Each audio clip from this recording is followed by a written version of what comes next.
খারাপ ভাবনাগুলো অনায়াসে মুছে যায় এবং তারা শাশুড়ি বৌমা মিলেমিশে সুন্দর করে তাদের সংসারটা এগিয়ে নিয়ে যেতে থাকে।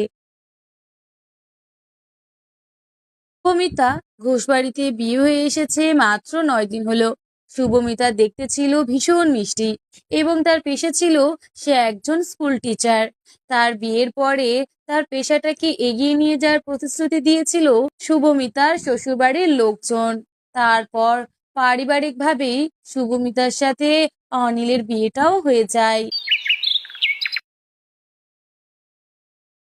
শোনো বৌদি, তুমি আর আমার ভাই একসাথে মিলেমিশে থেকো। তোমরা সব সময় সুখে থেকো। আমার যে আজকে বাড়িতে চলে যাওয়ার সময় হয়ে এসেছে। কি বলছো দিদি? বাড়িতে চলে যাবে মানে? কেন, আর কয়েকটা দিন থাকলে হতো না? না না বৌদি, আর থাকলে একদম হবে না। গুড্ডুর সামনে স্কুল আছে, পরীক্ষা শুরু হয়ে যাবে কিছুদিনের মধ্যেই। তাই এখানে আর থাকলে একদমই হবে না। আর তাছাড়া তোমাদের বিয়ে উপলক্ষে তো বেশ কয়েকদিন এই বাড়িতে থেকেছি। আর এই বাড়িতে থাকলে একদমই হবে না বৌদি, আমাদেরকে চলে যেতেই হবে।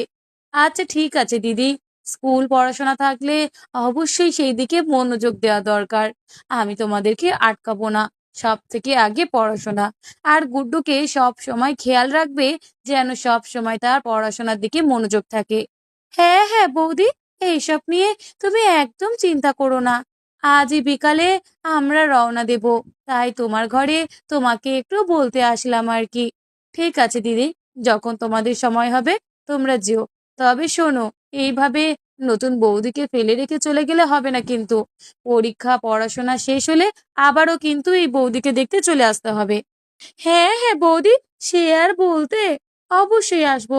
তুমি আমার একটা মাত্র ভাইয়ের বউ, আর তোমার জন্য আমরা আসবো না? সেটা কখনো হয় না। আমরা অবশ্যই আসবো, তুমি একদম ভেবো না। আমি বরং আসি বৌদি।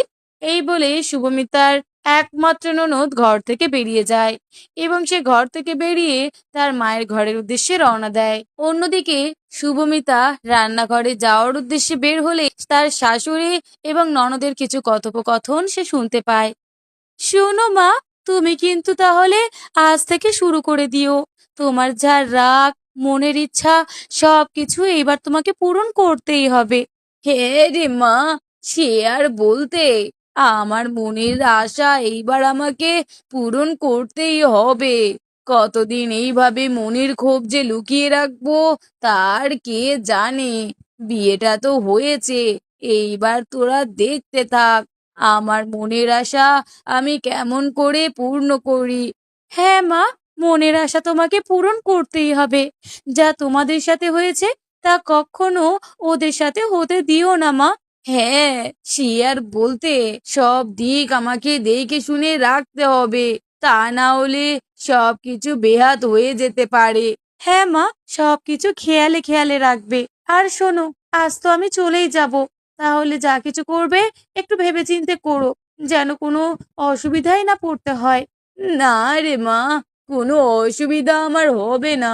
তুই বরং বিকালেই বাড়িতে যা।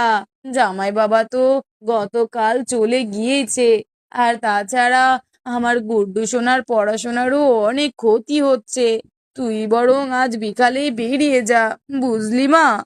হ্যাঁ মা, আজকে বিকালেই আমি বেরিয়ে যাব।